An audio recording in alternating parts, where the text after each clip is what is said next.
नमस्कार बच्चों, कक्षा 8 के बच्चे मेरे साथ हिंदी व्याकरण के पाठ 12 कारक इसकी आज बुक एक्सरसाइज करेंगे। अब बच्चों बुक एक्सरसाइज आपको अपनी नोटबुक में करनी है। चलिए शुरू करते हैं।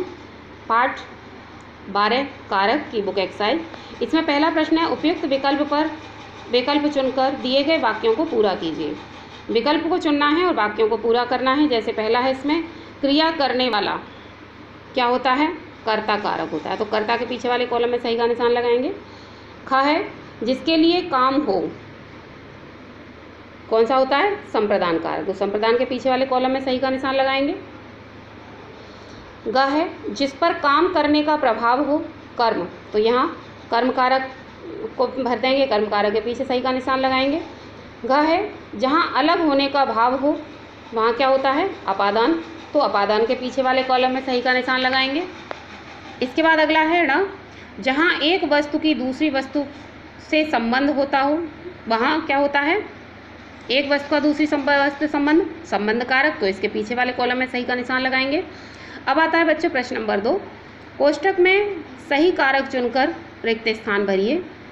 चिड़िया पेड़ बैठी है पर, सही भरा जाएगा पर। ख है, नानाजी बालक खिलौना लाए के लिए। ग, वृक्ष पत्ते गिर रहे हैं से, वृक्ष से पत्ते गिर रहे हैं। घ है, बिमल छोटी बहन चंचल है की। और इसके बाद अगला आता है बच्चों प्रश्न नंबर 3।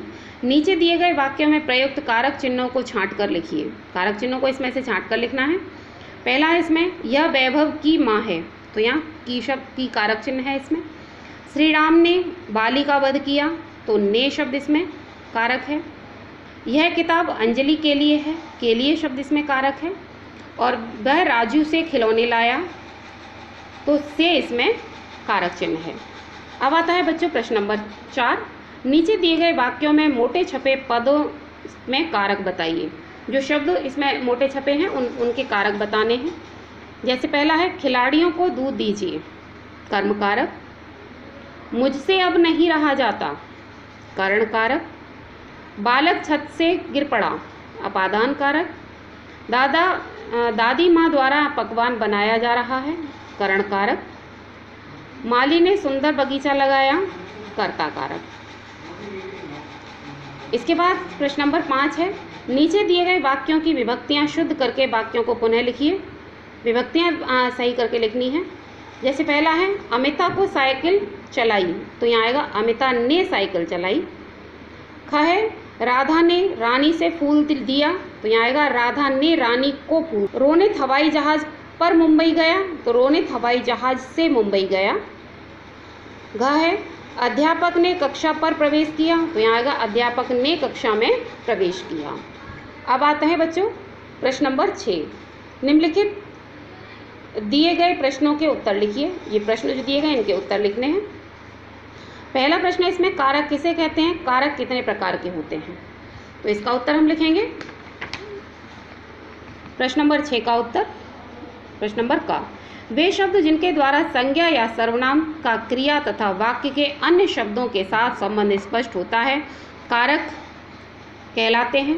कारक के 8 भेद होते हैं: कर्ता, कर्म, करण, संप्रदान, अपादान, संबंध, अधिकरण, संबोधन। अगला है बच्चों प्रश्न नंबर ख। प्रश्न नंबर ख है, करण कारक तथा अपादान कारक में क्या अंतर है? तो इसमें प्रश्न नंबर ख का उत्तर लिखेंगे। करण कारक, संज्ञा या सर्वनाम के जिस रूप से क्रिया के साधन का बोध हो, करण कारक कहलाता है। जैसे सुलेखा कलम से लिखती है। और अपादान कारक, संज्ञा या सर्वनाम के जिस रूप से अलग होने का बोध हो, अपादान कारक कहलाता है। जैसे गंगा हिमालय से निकलती है। अब आता है प्रश्न नंबर ग। कर्ता कारक किसे कहते हैं? विभक्ति, इसका विभक्ति चिन्ह क्या है? तो इसमें लिखेंगे बच्चों प्रश्न नंबर ग का उत्तर, कर्ता कारक, कर्ता का अर्थ करने वाला। संज्ञा या सर्वनाम के जिस रूप से क्रिया के करने वाले का बोध होता है, कर्ता कारक कहलाता है। जैसे राधिका ने पुस्तक पढ़ी, इसका विभक्ति चिन्ह ने है। अगला आता है बच्चों इसमें नंबर घ, संबंध कारक किसे कहते हैं, इसके विभक्ति चिन्ह लिखिए। तो प्रश्न नंबर घ का उत्तर है संज्ञा या सर्वनाम के जिस रूप से उसका संबंध वाक्य के दूसरे संज्ञा या सर्वनाम शब्दों से प्रकट हो संबंध कारक कहलाता है।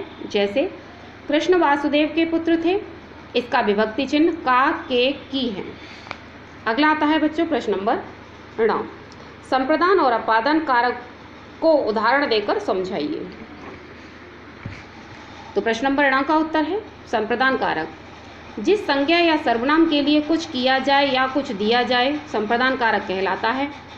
जैसे चाचा जी जब जय के लिए गुब्बारा लाए, नानी ने मेरे लिए मिठाई भेजी। अब इसका अपादान कारक क्या होता है, संज्ञा या सर्वनाम के जिस रूप से अलग होने का बोध हो अपादान कारक कहलाता है। जैसे गंगा हिमालय से निकलती है, पेड़ से पत्ता गिरा। तो बच्चों इस तरह से आपका ये पाठ पूरा हो गया है। अगले पार्ट से अगली वीडियो में आपको लेखन पार्ट में शुरू कराऊंगी, जो आपका निबंध है, अपठित गद्यांश है, पत्र लेखन है, अनुच्छेद लेखन है। तो अगली वीडियो में आप लेखन स्टार्ट करेंगे, लेखन प्रारंभ करेंगे।